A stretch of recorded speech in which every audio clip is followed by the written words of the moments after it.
दोस्तों स्वागत है आपका सर्वेश्वर स्टडी चैनल पर। दोस्तों आज हम आपके लिए लेकर के आए हैं बीडी के विलेज डेवलपमेंट के बहुत ही महत्वपूर्ण प्रश्न जो पिछली कई बार परीक्षाओं में पूछे जा चुके हैं और आने वाली कई आगामी परीक्षाओं में पूछे भी जाएंगे, जिसमें जैसे लेखपाल की भर्तियां हैं तो उसमें तो विलेज डेवलपमेंट जो ग्रामीण विकास क्षेत्र है वो पूर्ण रूप में एक सब्जेक्ट के रूप में आता है। तो 25 नंबर का आने लगा है अब तो। बहुत कुछ चेंजिंग दे दिया गया है।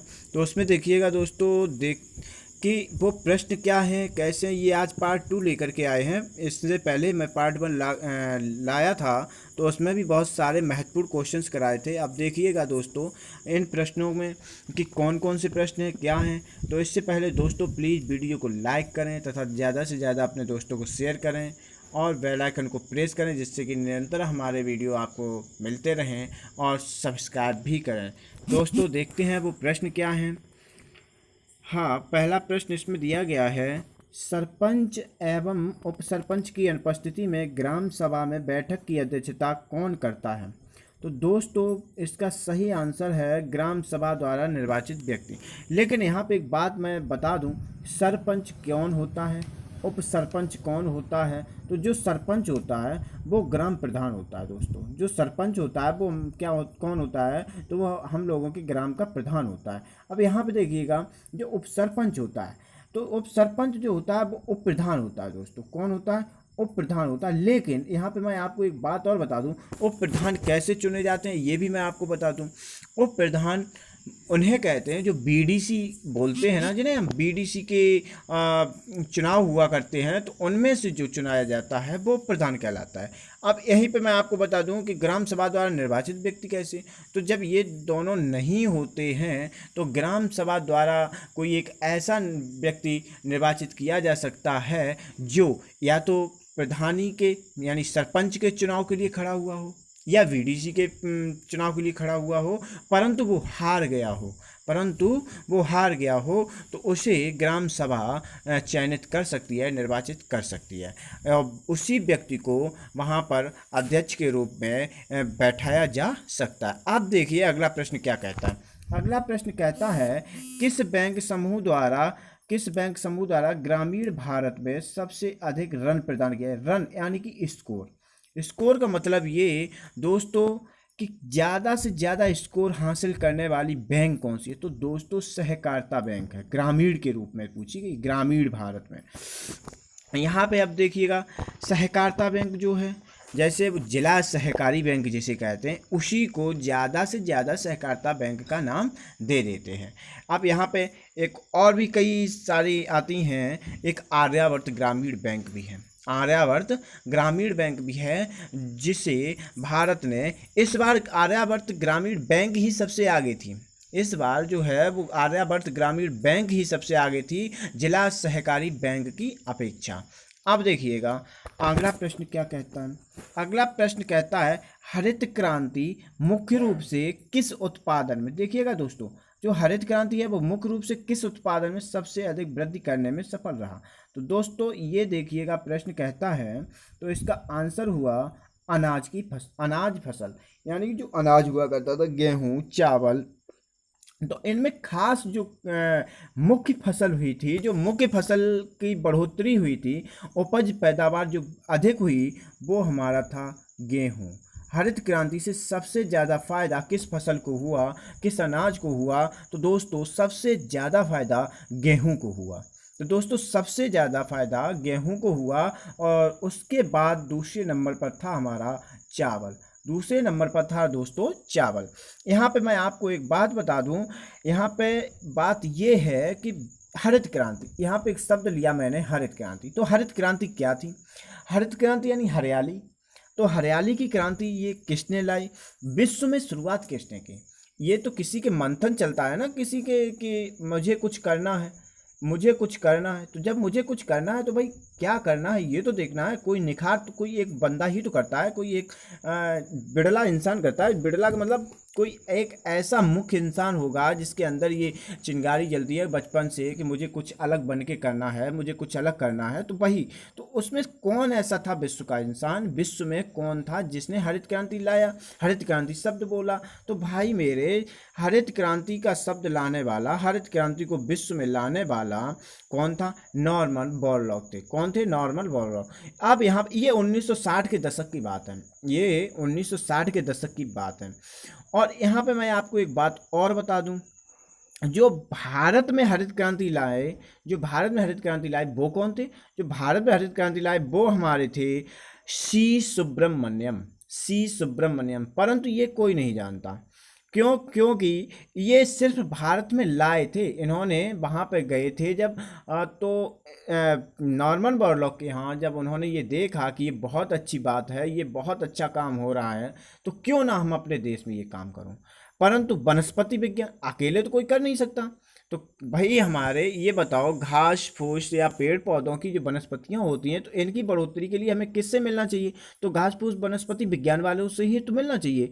तो उनसे आकर के सी सुब्रमण्यम जब मिले, तो उस समय वनस्पति वैज्ञानिक MS स्वामीनाथन थे। तो उनसे जब ये मिले तो उन्होंने भी इनकी बात को स्वीकार किया और अपने देश में एक नई क्रांति, हरित क्रांति का रूप दिया। और ये क्रांति 1966 और 67 के बीच आरंभ कर दी। जब इन्होंने ये बात आरंभ कर दी 1966-67 में, तो उस समय के एक प्रधानमंत्री जी थे, उन्होंने ये कहा था कि चाहे कुछ भी हो जाए, चाहे कुछ भी हो जाए, मुझे एक वक्त का खाना ही क्यों ना मिले, परंतु मैं कभी भी किसी के पैरों तले नहीं चाटूंगा, क्योंकि मैं उस भारत देश का नागरिक हूँ जहाँ मुझे अपने आप पर और अपने देशवासियों पर गर्व होना है और अपने देशवासियों को आगे बढ़ाना है।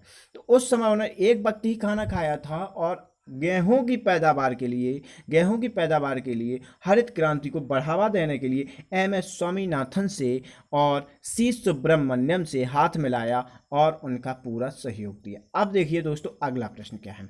जो अगला प्रश्न है वो है, सहकारी बैंक का प्रमुख शेयर धारक कौन कहलाता है? तो दोस्तों, जो सहकारी बैंक मैंने अभी बताई थी, तो उसका प्रमुख शेयर धारक कौन होता है? तो दोस्तों, शासन होता है, शासन। जैसे यूपी की जो सहकारी बैंक है उसका कौन है? तो यूपी सरकार हो गई। MP की जो शासन है तो MP की हो गई। मतलब प्रत्येक राज्य, उनमें से केंद्र का कितना हिस्सा होता है वो केंद्र खुद डिसाइड करती है हर बार। यानी कि इस समय बीजेपी की सरकार है, तो बीजेपी कहाँ से कितना बैंक से ले रही है वो बीजेपी। जैसे अब बीजेपी की सरकार हमारे केंद्र में भी है और बीजेपी की ही सरकार हमारे यूपी में भी है, तो हो सकता है इनका दर 50-50 हो सकता है इनका दर यूपी में 60 और 40 हो। यानी कि वो चाहते हैं कि यूपी को मैं 60 दूं, 40 खुद लूं। और हो सकता है अब जैसे यहाँ पे मान लो किसी अन्यत्र ऐसे स्थान पर चले जाओ जहाँ बीजेपी है ही नहीं, जैसे हमारा लालू जी का गढ़, वहाँ बीजेपी नहीं है बिहार में। जब बिहार में नहीं है तो वहाँ पे वो क्या करेंगे? तो वहाँ पे जो केंद्र सरकार है तो वो ये करेगी कि अगर वो हमेशा ज़्यादा लेगी कम देगी, जो भी बचा। जैसे 1 लाख रुपए इन्होंने इनकम की जिला सहकारी बैंक से या सहकारी बैंकों से, यदि बिहार सरकार ने यदि सहकारी बैंकों से 1 लाख रुपए की बचत की, तो उसमें से हो सकता है वो 70,000 रुपये केंद्र को देना पड़ रहा हो और 30,000 से काम चला रहे हो सकता है 80,000 रुपये 80,000 रुपये केंद्र को देना पड़ रहा हो और 20,000 रुपये अपने पास रख रहे हो। यानी कि यहाँ पे केंद्र स्वतः ही डिसाइड करती है कि मुझे कितना पैसा चाहिए, तुम चाहे कितना भी कमा पाओ वो तुम्हारे ऊपर डिपेंड करता है। अब देखिए दोस्तों, अगला प्रश्न क्या कहता है। अगला प्रश्न कहता है, कृषकों को फसल हेतु ऋण किसके अंतर्गत दिया जाता है? तो भाई मेरे, ये तो हर किसी को पता है, KCC जिसे कहते हैं, किसान क्रेडिट कार्ड। किसान क्रेडिट कार्ड KCC के माध्यम से दिया जाता है। ये तो बहुत दिनों से चल रहा है ना।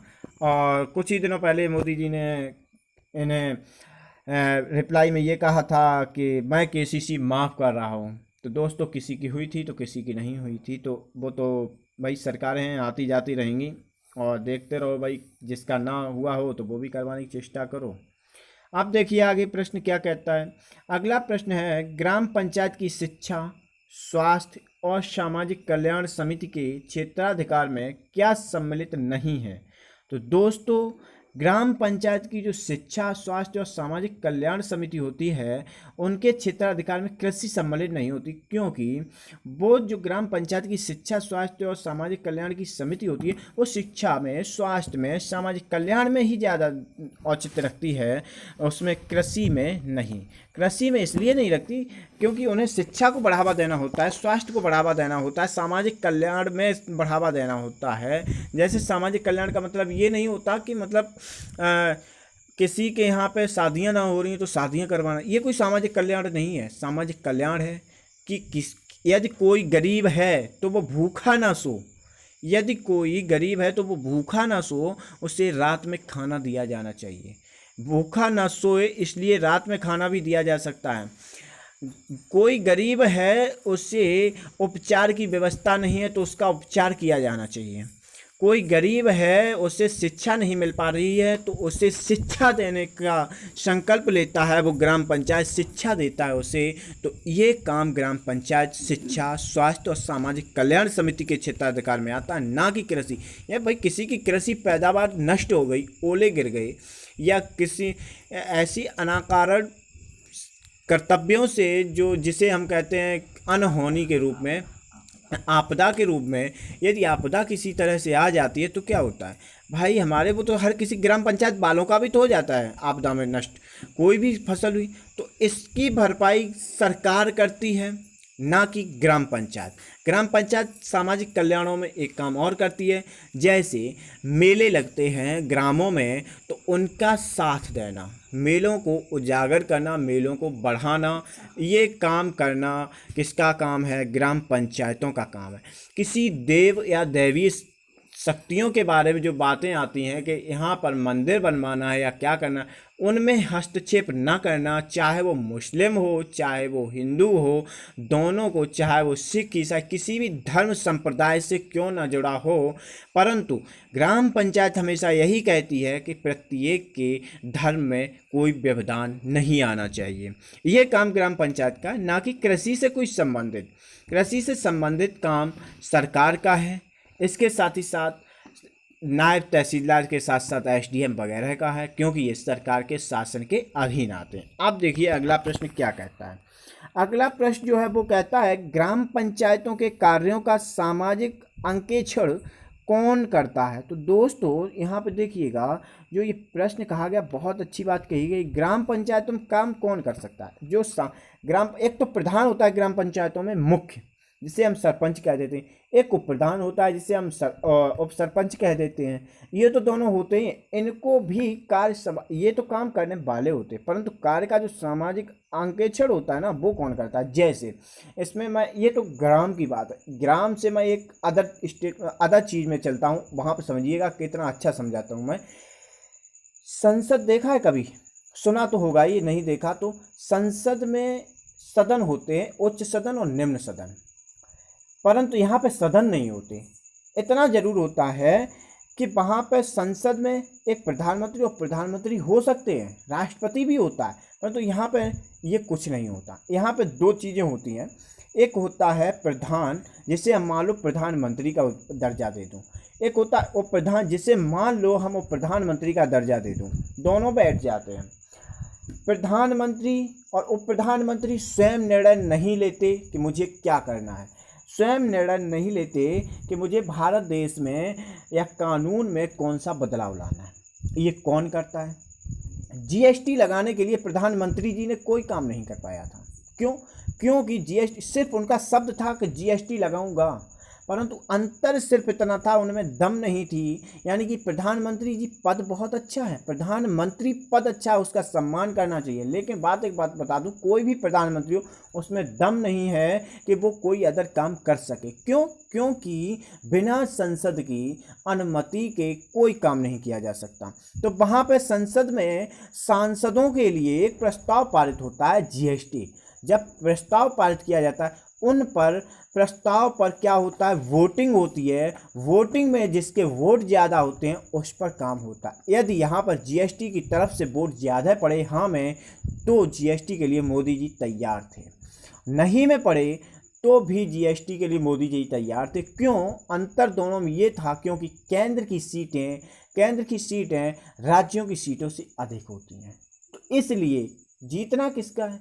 तो भाई 2/3 में जीत जाना है, तो 2/3 तो उनके खुद स्वयं के हो जाते हैं ना। तो राज्य दे या न दे, उन्हें क्या। परंतु यहाँ पे क्या करना होता है, सिर्फ अंतर दोनों के समझते जाना।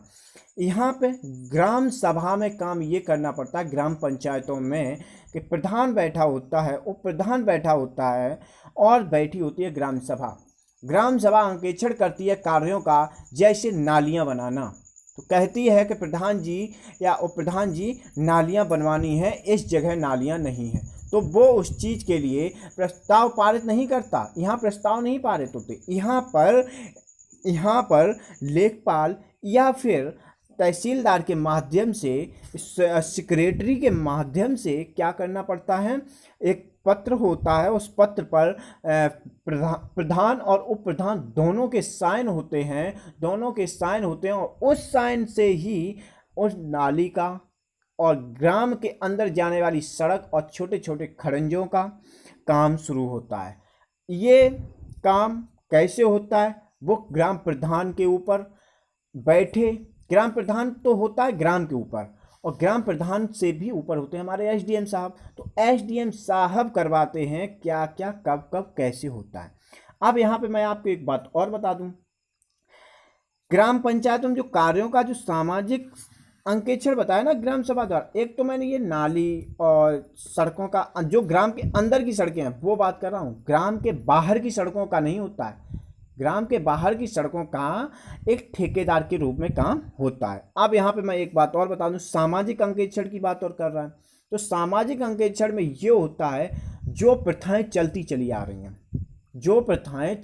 आ रही हैं, तो उन प्रथाओं में सामाजिक सामंजस्य बनाए रखना। जैसे मान लो यदि किसी देवी की पूजा होती है, देवी की पूजन में कोई बैंड बाजा करके जाता है, यानी कि अपना डीजे वगैरह करके जाता है, हर धूमधाम से मनाता है, तो मनाता है भाई।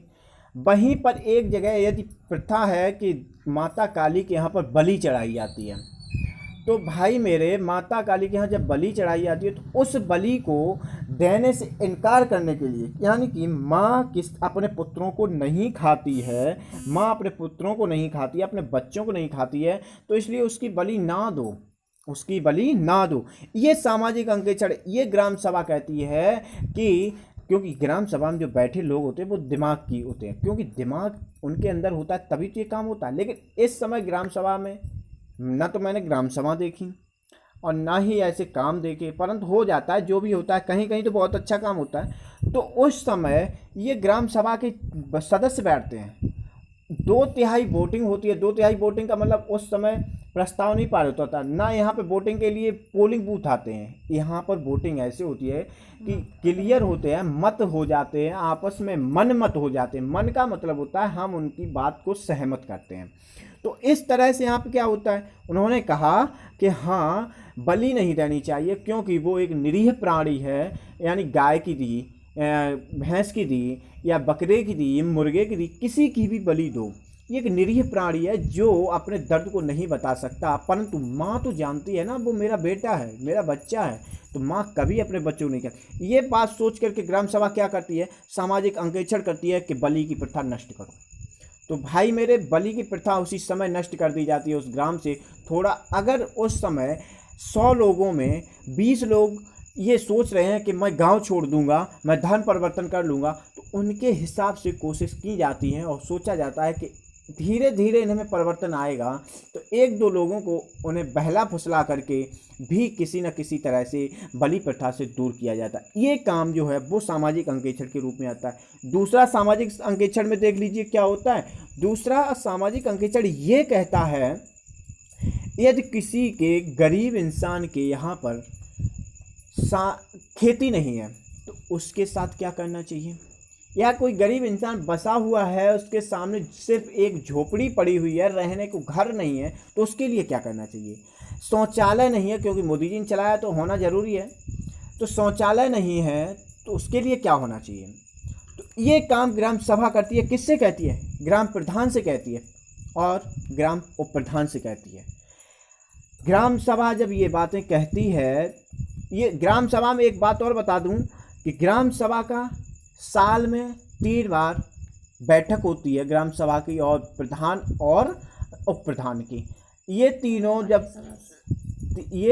जब कहाँ बैठते हैं, जब ये तीनों एक पोलिंग बूथ के रूप में बैठते हैं। जब बैठते हैं ये अपना मंथन करते हैं कि ग्राम सभा और ये दोनों मिलकर के प्रधान और उप प्रधान ये सोचते हैं कि अब जो 3 माह बचे हैं, 4 माह बचे, 3 बार होना होता है, तो जो 4 माह बचे इनमें क्या करना है और अगले 4 माह में क्या करना है। फिर अब एक बैठक होती है, फिर कहते हैं अगले 4 माह में क्या करना।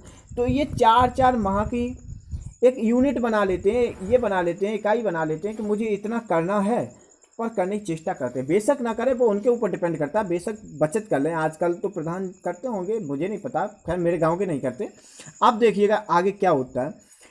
तो इसी तरह के लोग कि उस गरीब को भी सब कुछ मिले, देखते हैं कि उससे पढ़ाई नहीं मिल पा रही है तो सोचते हैं कि उसके लिए सरकारी स्कूल में फ़ायदा किया जाता है, तो सरकारी स्कूल में भेजो।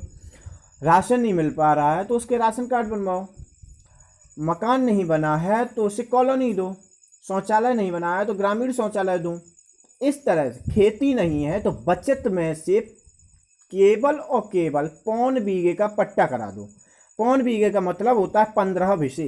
1.25 बीघे से ज़्यादा पट्टा नहीं होता है। अब किसी न किसी बच्चे को, पिता को, बेटी को, माँ को, हर किसी को दे दे तो 5-6 बीघा कर सकता है, लेकिन 1.25 बीघे से ज़्यादा पट्टा नहीं दिया जाता। ये बात तो हम आपको जो 1.25 बीघे की बात बता रहा हूँ वो 2012 की बात है। इसके बाद योगी जी ने क्या किया अभी मैंने नहीं देखा है। अब देखिएगा यही बात सामाजिक अंकेक्षण जो करता है वो हमारी ग्राम सभा करती है दोस्तों। इसका सही आंसर ग्राम सभा होगा, तो ग्राम सभा करती है। यहीं पर अब हम अगला प्रश्न देखते हैं क्या है। 1 मिनट, हाँ देखिएगा अगला प्रश्न क्या कहता है। अगला प्रश्न कहता है भूमि का उपयोग करने के लिए एवज में किसानों से वसूल किया जाने वाला टैक्स कौन सा है। देख लो दोस्तों कितना अच्छी बात पूछी गई है, बहुत अच्छी बात है। भूमि का जो आयोग करने के लिए एवज में किसानों के वसूल किया जाने वाला जो टैक्स होता है भाई मेरे लगान होता है, भू राजस्व होता है जिसे कहते हैं, यानी कि राज्य सरकार चयन करती है तो ये लगान लगता है। लेकिन अब लगान नहीं लगता हमारे यूपी में। क्यों नहीं लगता है वो भी मैं बता दूँ। लगान लगता है, तुम लोग नहीं जान पाते हो। इसलिए नहीं हम लोग जान पाते हैं क्योंकि लगान यदि हम लोगों पर लगा दिया जाए तो इंसान आत्महत्याएं करने लगेगा। ये इनडायरेक्ट में लगान लग जाती है, ना तुम समझते हो ना हम समझते हैं। जैसे आपने पेन खरीदा, पेन की कीमत जो पेन बनती है उसकी कीमत मान लो 1 रुपये बनती है। आने का खर्चा 50 पैसे हो जाता है और बनाने वालों का खर्चा 50 पैसे हो जाता है, सब कुल 2 रुपये में। और बेचते कितने में? 5 रुपये में। बात समझना मैं क्या कह रहा हूँ। 2 रुपये की चीज़ पर 1 रुपये टैक्स हो जाता है, 3 रुपये की हो गई। जो 2 रुपये बचत होती है वो कौन लेता है? जो 2 रुपये बचत होती है वो हमारे दुकानदार लेते हैं और दुकानदार के बीच में आने वाले लोग ले लेते हैं। यही सिस्टम लगान में था। ये लगान यूपी से हमारे पूर्व मुख्यमंत्री जी, नेताजी मुलायम सिंह यादव जी ने खत्म किया था। ये लगान, ये भू राजस्व यूपी में, ये लगान भू राजस्व यूपी में मुलायम सिंह यादव नेताजी ने किया था खत्म। अब देखिएगा अब शुरुआत फिर होने वाली है। अगर कुछ समय और रुक जाइए, अगर कोई और सरकारें बनती रहीं, बिगड़ती रहीं तो कोई ना कोई तो लाएगा, परंतु भू राजस्व लगेगा, फिर लगेगा और खेतियां किसी पराधीन हो जाएंगी, किसी के पास नहीं होंगी। इतना तो मुझे कॉन्फिडेंट पता है। अब देखिए अगला प्रश्न क्या कहता है। अगला प्रश्न कहता है किस प्रदेश को धान का कटोरा कहा जाता है। दोस्तों धान का कटोरा छत्तीसगढ़ को कहा जाता है। और सबसे ज़्यादा धान कहाँ पैदा होता है, तो सबसे ज़्यादा धान डब्ल्यूबी यानी कि वेस्ट बंगाल में पैदा होता है, पश्चिम बंगाल में पैदा होता है। और यहाँ पर 1.5 crore metric tonne 1.5 crore metric tonne क्या होता है दोस्तों, चावल की पैदावार होती है, धान की पैदावार होती है। अब समझ लो सबसे ज़्यादा पैदावार कहाँ होती है। और यदि बात की जाए धान के कटोरे की, तो धान का कटोरा छत्तीसगढ़। क्यों? क्योंकि यहाँ पर जो धान पैदा होता है वो क्षेत्रफल के अकॉर्डिंग नहीं, वो घनत्व के अकॉर्डिंग होता है, और वहाँ पर क्षेत्रफल के अकॉर्डिंग होता है। अब देखिएगा अगला प्रश्न क्या कहता है। जमाबंदी जो है, जमाबंदी खतौनी तैयारी की जाती है कितनी प्रतियों में। ये 2 प्रतियों, खैर अब तो नहीं होता, अब इसलिए नहीं होता क्योंकि एक बार नेट पर चढ़ जाता है तो आप कोई दिक्कत नहीं, जब चाहो तब निकाल के देख लो। फिर इससे पहले क्या होता था, आज से 5-6 साल पहले, आज से 5-6 साल पहले 2 प्रतियों में हुआ करता था, 2 प्रतियों में हुआ करता था। क्यों? क्योंकि इसमें ये हो सकता था एक प्रति जैसे बना के दे दी, एक प्रति यदि बना के दे दी उन्होंने, तो ये क्या काम होता था कि तुम तो अपनी प्रति ले आए, किसी कारणवश तुम्हारी प्रति गिर गई, कहीं खो गई, गुम हो गई, और किसी तीसरे इंसान को मिल गई। दूसरे को इसलिए नहीं मिलेगी, दूसरे को मिल जाएगी, वो आपके पास पड़ोस वाला होगा, वो आपको दे देगा, परंतु तीसरे इंसान को मिल गई और वो वहाँ पर गया, वो पैसे वाला है, उसने उस लेखपाल को रुपए दिए और वहाँ पर जाकर आपकी प्रति, जमाबंदी प्रति दूसरी वाली जो वहाँ पर जमा होती है वो वाली चेंज करा दी। बात समझना मैं क्या कह रहा हूँ, चेंज करा दी, अपने नाम करा ली, तो वो उस दिन से उस खेत का मालिक हो जाएगा, उस भूमि का मालिक हो जाएगा। फिर क्या होगा, फिर तो आप बैठे हाथ पे हाथ रख के बैठे रहो या तो लड़ाई करो। यहाँ पे मैं आपको एक बात और बता दूँ, जो वहाँ पे प्रतियाँ रखी जाती है ना जमाबंदी के लिए तहसील में, वो प्रतियाँ 2 रखी जाती, एक तुम्हें दी जाती है और 2 वहाँ रखी जाती, ताकि एक जो प्रति है वो हमारे एसडीएम साहब की ऑफिसों में पहुंच जाती है तहसील के, और एक हमारे तहसील की कॉलोनी में, कॉलोनी का मतलब एक होता है एक ऐसे रूम में जहां पर प्रत्येक प्रतियां रखी जाती हैं, तो हर किसी प्रतीक में शामिल कर ली जाती है, और एक जो होती है वो मुख्य रूप से कहीं अलग से रखी जाती है। अब 2 प्रतियों में हो गई। क्यों? क्योंकि यह तुम नहीं जानते कि कितनी प्रतियां वहाँ पर जमा होती हैं, तो एक गांव का इंसान जब जाता है, मान लो किसी की खेती लिखाने, तो एक प्रति बदलवाता है। कितनी दोस्तों? एक प्रति बदलवाता है। जब वो जाता है और अपनी प्रतियां दिखवाता है, तो वहाँ पर बैठा तो सब कुछ जानता है ना, तो वो तुम्हें पहले तो भरमाएगा, कहेगा कि ऐसा नहीं है, एक प्रति ये वो फलान लिखाना, ये 20 बातें करके तुम्हें भगा देगा। अब घर पर लड़ते रहो, मरते रहो, जूझते रहो, बाद में केस हो, आपस में कुछ नहीं होना, बर्बाद हो जाओ। इससे अच्छा है पहले दिमाग रखो, पढ़ो इसे कि जमाबंदी जो होती हैं, जिसे हम खतौनी कहते हैं, ये 2 प्रतियों में होती हैं। वहाँ पे जाइए, सीधी बात कीजिए, बैठ जाइए उनके सामने और कहिएगा, साहब 2 प्रतियों में मेरी खतौनी लिखी गई, दोनों प्रतियां मेरे सामने लाई जाएं। जब दोनों प्रतियां मेरे सामने होंगी तो मैं बता दूंगा कि हाँ एक प्रति बदली गई है और एक प्रति ये रही, तो ये प्रति मेरी है, ना कि ये प्रतियां मेरी हैं, ये मेरी प्रति गिर गई थी। अब ठीक है दोस्तों, अब अगला प्रश्न देखिए क्या है।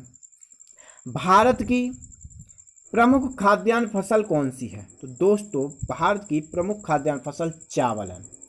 देख लीजिएगा, यहाँ पे बड़ा कॉन्फिडेंट प्रश्न है। भारत की खाद्यान्न फसल तो चावल है, लेकिन पैदावार तो गेहूं भी बढ़ी थी। मैक्सिको के हिसाब से देखा जाए तो मैक्सिको गेहूं आया था, तो उसमें तो पैदावार हरित क्रांति के माध्यम से तो गेहूं की हुई, पर खाद्यान्न आज भी हमारा चावल, क्योंकि हमारा भारत देश अब भी पिछड़ा हुआ है। अब देखिएगा दोस्तों अगला प्रश्न क्या है। अगला प्रश्न कहता है कि पूसा गोल्ड जो है, ये देखिए किस्म किसकी है? तो दोस्तों पूसा गोल्ड जो किस्म है वो हमारे सरसों की है। किसकी है दोस्तों? सरसों की। ये सरसों ना है, ये किस कुल का पौधा है? तो सरसों जो हमारा है वो क्रूसीफेरी यानी कि ब्रेसिकेसी भी कह सकते हैं, ब्रेसिकेसी भी कह सकते हैं इसे, क्रूसीफेरी या ब्रेसिकेसी कुछ भी नाम आ सकता है, यही कुल का नाम है सरसों की। और वैज्ञानिक नाम देखा जाए तो कितना अच्छा नाम है यार, ब्रेसिका कंप्रेसिटिस। ब्रेसिका कंप्रेसिटिस यानी कि ब्रश करने वाली, कंप्रेस करना यानी कि प्रेस करना, अपने दांतों पर ब्रश करना। सरसों को तुम क्या करते हो, ब्रेसिका कंप्रेसिटिस, इसी को याद कर लो, याद हो जाएगा। पूसा बोल्ड जो होती है वो सरसों की होती है। अब यहाँ पे देख लीजिए अगला प्रश्न क्या है, पर्यावरण सुरक्षा अधिनियम कब बना? तो भाई मेरे ये 1986 में बनकर तैयार हुआ था पर्यावरण सुरक्षा अधिनियम। मैंने पर्यावरण के बारे में एक बात पिछले वीडियो में बताई थी कि ज़्यादा से ज़्यादा पर्यावरण जो प्रदूषण हो रहा है इसके बचाव के लिए ज़्यादा से ज़्यादा पौधे लगाए जाएं, ज़्यादा से ज़्यादा पौधे लगाए जाएं। कम से कम 33% तो यार कर लो, इतना भी नहीं है, बहुत पीछे हो। कम से कम अभी तो 22% के समथिंग है कहीं लगभग में, तो अभी बढ़ाओ दोस्तों, ज़्यादा से ज़्यादा लगाओ पेड़ पौधे, ज़्यादा से ज़्यादा। आपने खेती पे लगा दो, कोई दिक्कत नहीं, एक दो साइड पे रोड के किनारे लगा दो, कोई दिक्कत नहीं, सड़कों के किनारे लगाओ और अच्छी बात है। अब देखिए अगला प्रश्न क्या है, पर्यावरण के बारे में मैं एक अलग से चैप्टर लूँगा और आपको बताऊँगा पूरे पर्यावरण के डिटेल में, क्योंकि पर्यावरण कम से कम आजकल 5 से 10 नंबर के बीच में आने लगा है। चाहे वो UPSC, UPPSC, UP triple SC कराए, चाहे रेलवे कराए, कोई भी कराए, परंतु पर्यावरण तो आना ही आना है, क्योंकि आजकल पर्यावरण के बारे में बहुत कुछ चर्चाएं होती हैं। पर्यावरण हमारा प्रदूषित होता चला जा रहा है, तो पर्यावरण के बारे में क्या है, क्यों है, क्या क्या घटक हैं, क्या क्या घटक होने चाहिए, ये सब कुछ मैं आपको बताऊंगा, एक अच्छे डिटेल में बताऊंगा। अब देखिए दोस्तों अगला प्रश्न क्या कहता है, अगला प्रश्न कहता है किस देश को गांव का देश कहा जाता है? यहाँ पे बात समझने की है, किस देश को गांव का देश कहा जाता है? तो दोस्तों हमारा एक भारत देश ही है विश्व में जिस देश को ग्रामों का देश, ग्रामों का देश या गांव का देश, बात समझ गए होगे, ग्रामों का देश, villages of country, sorry countries of villages, यानी कि ग्रामों का देश भारत देश को कहा जाता है। यानी कि आज भी देख लो हमारा भारत देश कृषि पर आधारित है, यहीं से समझ जाओ कि भारत देश आज भी हमारा कृषि पर आधारित है, और गरीब तो है ही, क्या करें। अब देखिए अगला प्रश्न क्या कहता है, अगला प्रश्न कहता है ग्रामीण संरचना मूलतः किस व्यवस्था पर आधारित है? फिर वही प्रश्न, देखिए कितनी अच्छी बात कही है। ग्रामीण संरचना जो है वो आज भी ज़्यादा से ज़्यादा, कम से कम 55% की बात कर रहा हूँ, बल्कि इससे ज़्यादा ही है, प्लस में 55% प्लस की बात कर रहा हूँ। ग्रामीण संरचना आज भी जाति व्यवस्था पर आधारित है। मैंने देखे हैं कई गांव, जैसे यदि कोई ग्राम चौहान का है, ठाकुरों का है, तो वो ठाकुर का ही है। यदि कोई ग्राम ब्राह्मणों का है तो वह ब्राह्मणों का ही है। यदि कोई ग्राम यादवों का है तो वो ग्राम यादवों का ही है। यदि कोई ग्राम वाल्मीकों का है तो वो वाल्मीकों का ही है। यदि कोई ग्राम साख्यों का है तो वो साख्य, ज़्यादा से ज़्यादा 55% से भी ज़्यादा प्लस में हैं ये लोग। ये जाति संरचना बनी है, ग्रामीण संरचना जो है वो जाति व्यवस्था पर आज भी आधारित है। और मैं आपको एक बात बता दूं, जो लोग पढ़े लिखे हैं, जो लोग तैयारी कर रहे हैं, जो लोग जॉब कर रहे हैं, इनकी मेंटेलिटी पावर कुछ बढ़ चुकी है। ये जाति भेद नहीं देखते। ये कबीरदास के एक दोहे को कहते हैं ना, जाति पात देखे नहीं कोई, हरि को भजै सो हरि का होई। तो दोस्तों कबीरदास का ये दोगा बहुत ही अच्छा है। और ज़्यादा से ज़्यादा मैं आपको एक बात और बता दूं, किसी भी जाति को पराया और अपना ना समझें, हर किसी को अपना ही समझें, किसी को पराया ना समझें, क्योंकि क्या पता कि तुम भी किस जाति के हो, क्योंकि कोई ठप्पा लगा के नहीं आया। क्योंकि ये बात तो आपके ने पीके मूवी में भी देखी होगी। अब देखिए अगला प्रश्न क्या है, अगला प्रश्न कहता है सामाजिक परिवर्तन की प्रक्रिया को समझाने के लिए सांस्कृतिकरण और प्रबल जाति की अवधारणा किसने प्रस्तुत की? देखिएगा, जो सामाजिक परिवर्तन की प्रक्रिया को समझाने के लिए जो सांस्कृतिकरण था और प्रबल जाति की अवधारणा थी, ये किसने प्रस्तुत की? ये एस.एन. श्रीनिवास ने प्रस्तुत की थी। देखिएगा दोस्तों, एस.एन. श्रीनिवास ने। अब देखिए अगला प्रश्न क्या है, अगला प्रश्न है अपर्णा किस फसल का प्रकार है? तो देखिए अपर्णा किस फसल का प्रकार है? तो अपर्णा जो है वो मटर की फसल का प्रकार है। इसका वैज्ञानिक नाम क्या है? तो मटर का वैज्ञानिक नाम पाइसस सैटिवम, दोस्तों पाइसस सैटिवम है मटर का। और ये प्रगति पूषा कह लो, सपना और भी कई प्रजातियां हैं। ये प्रजातियां किसकी हैं? तो ये मटर की प्रजाति है। प्रगति पूषा और सपना प्रजातियां मटर की प्रजातियां हैं। अब देखिए अगला प्रश्न क्या है। ग्रामीण बुनियादी ढांचे को बढ़ावा देने वाली केंद्र सरकार की योजना को किसके रूप में जाना जाता है? तो दोस्तों ये भारत निर्माण के रूप में जाना जाता है। क्योंकि ग्रामीण बुनियादी जो ढांचा है उसको जो चेंजिंग दे रहा है सरकार, जो केंद्र सरकार की योजनाएं हैं उसको चेंजिंग दे रही हैं, उसको बढ़ावा दे रही हैं। जैसे कोई गांव गरीब है, लाइट नहीं पहुंच रही जहाँ पे, तो वहाँ लाइट दी जा रही है। जहाँ शौचालय नहीं मिले वहाँ शौचालय दिए जा रहे हैं। जहाँ पर प्रधान जी के द्वारा किसी गरीब को शौचालय न देना तो वहाँ पर भी शौचालय बनना, और भी कई सुविधाएं ना होने पर भी सुविधाएं देना, ये हमारे भारत निर्माण की एक प्रक्रिया है जो केंद्र सरकार कर रही है अपनी योजनाओं के तहत। और कई प्रकार तो नीति आयोग से भी कर रही है, योजना आयोग से भी कर रही थी, योजना आयोग भी कर रही है। अब देखिएगा दोस्तों, यहीं पे ये काम 2005 में यूपीए द्वारा किया गया था। दोस्तों ये काम 2005 में किसके द्वारा किया गया था? यूपीए द्वारा किया गया था। अब यहाँ पे अगला प्रश्न देखिए क्या है। अगला प्रश्न कहता है कि एक वर्ष में किसी निश्चित भूमि पर एक ही फसल उपजाना क्या कहलाता है? यानी एक वर्ष में सिर्फ एक फसल की जाए एक भूमि पर तो क्या होता है? तो इसे एकल सस्यन कहते हैं। क्या कहते हैं दोस्तों? एकल सस्यन कहते हैं। और ये एकल सस्यन खेती कहाँ की जाती है? तो ये दोस्तों पश्चिमी यूपी में की जाती है। कहाँ? पश्चिमी यूपी की सस्यता सबसे ज़्यादा विख्यात है क्योंकि ये ज़्यादातर पश्चिमी यूपी में की जाती है। अब देखिए यहाँ पे क्या हो रहा है। अगला प्रश्न कह रहा है कि लूनाश्री किस्म जो है वो किसकी है? तो लूनाश्री जो किस्म है वो धान की है। किसकी है दोस्तों? धान की। अन्य किस्में देख लीजिए कौन कौन सी और हैं। बाला, साकेत, पूसा 33, गोविंद, कावेरी और सूरज, ये भी जो किस्में हैं प्रजातियां हैं वो लूनाश्री की प्रजातियां हैं। अब देखिए अगला प्रश्न क्या है। अगला प्रश्न कहता है ग्राम पंचायत क्या है? दोस्तों ग्राम पंचायत क्या है? तो ये स्वायत्त शासन की एक इकाई है। क्या है दोस्तों? ये स्वायत्त शासन की एक इकाई है। देख लीजिए, मैंने ग्राम पंचायत के बारे में जो पहले बताई वो यहीं पे क्लियर हो गई। स्वायत्त शासन की एक इकाई है। ये बात और मैं आपको बता दूं कि ये प्रश्न पूछे भी जाते हैं दिवस के रूप में कि पंचायती राज दिवस कब मनाया जाता है? तो दोस्तों 24 अप्रैल को पंचायती राज दिवस मनाया जाता है। अगला प्रश्न देखिए क्या है। पूसा वेकर एक नई प्रजाति है, तो ये किसकी नई प्रजाति है? तो दोस्तों पूसा वेकर गेहूं की नई प्रजाति है। अब गेहूं की अन्य प्रजातियों में देख लीजिए कौन कौन सी हैं। तो गेहूं की अन्य प्रजातियों में सोनार 64, H1 1500, HS 420, HS 350, MH 4010 और मालविका और वसंती, ये भी प्रजातियां दोस्तों किसकी हैं? गेहूं की हैं। यहीं पे आपको एक और बात बता दूं, सर्वाधिक गेहूं जो है वो कहाँ पर? तो ये दोस्तों गोरखपुर में, जो यूपी में सर्वाधिक गेहूं प्राप्त होता है वो गोरखपुर में प्राप्त होता है। ठीक है दोस्तों। अब देखिए अगला प्रश्न क्या है। अगला प्रश्न है भारत में जीवांश खेती की शुरुआत कब की गई थी?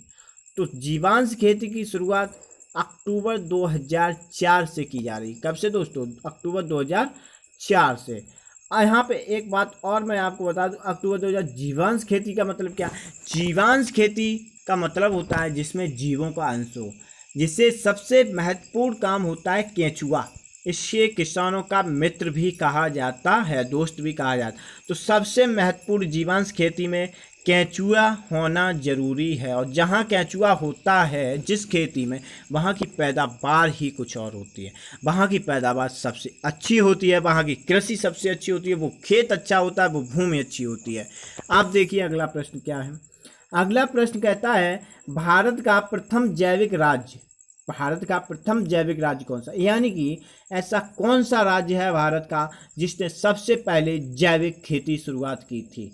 दोस्तों सिक्किम ने, किसने, सिक्किम राज्य ने, सिक्किम राज्य ने क्या किया था, सबसे पहले जैविक खेती करना शुरू किया था। कब से, ये 2016 में।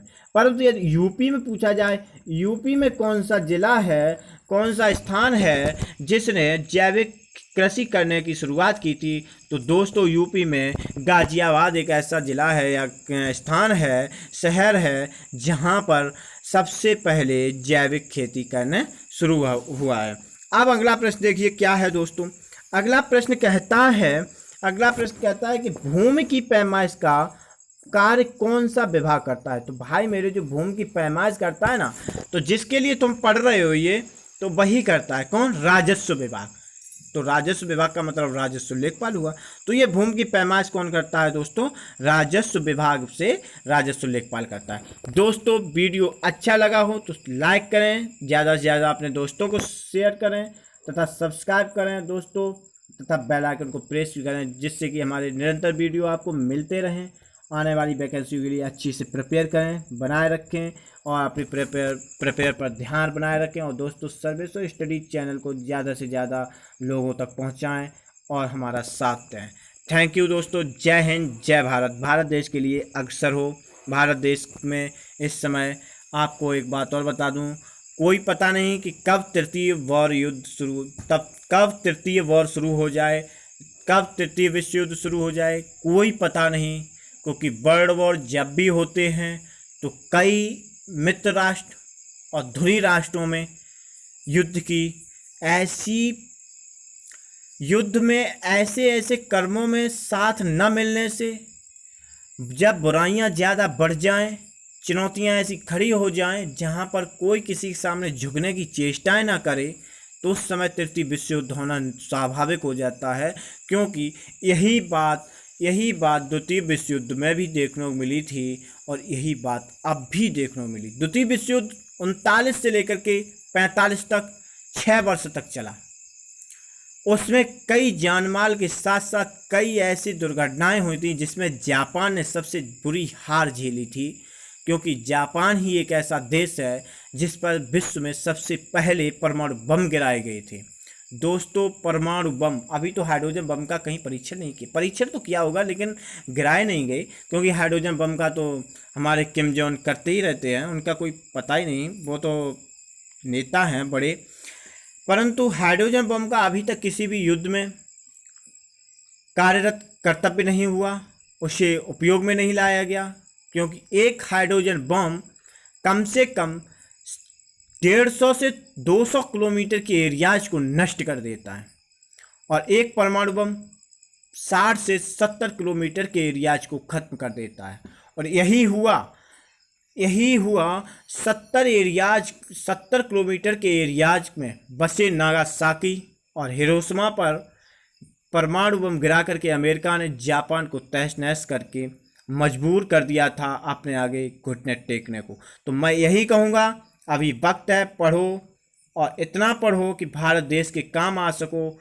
भाई मेरे, इतना अच्छा करके आगे बढ़ो ताकि हो सके, कोशिश हो सके कि भारत देश तृतीय विश्व युद्ध तक पहुँचते पहुँचते इतना पावरफुल हो जाए कि ये तृतीय विश्व युद्ध में शामिल बेशक ना हो, परंतु तृतीय विश्व युद्ध को रोकने के लिए सक्षम हो जाए। क्योंकि इस समय तृतीय विश्व युद्ध में भारत शामिल तो होगा परंतु रोकने में इतना सक्षम नहीं है, क्योंकि यहाँ पर इतने हथियार नहीं हैं, परमाणु बम नहीं हैं या हाइड्रोजन बम नहीं हैं जितने कि अमेरिका, रसिया, चाइना के साथ साथ इंग्लैंड और ब्रिटेन जिसे कहते हैं, इसके साथ साथ जर्मनी और जापान की टेक्नोलॉजी के सामने हमारा भारत देश कुछ नहीं है। क्योंकि मुझे चाहिए कि हमारे बच्चे, हमारे भाई बंधु, हमारे लोग, हमारे देश के नागरिक भारत देश के लिए वो कार्य करें जो कार्य हम सबको करने के लिए सरकार नहीं कहती परंतु मेरी माँ भारत माता कहती है। क्योंकि यही बात चाणक्य ने चंद्रगुप्त से कहा था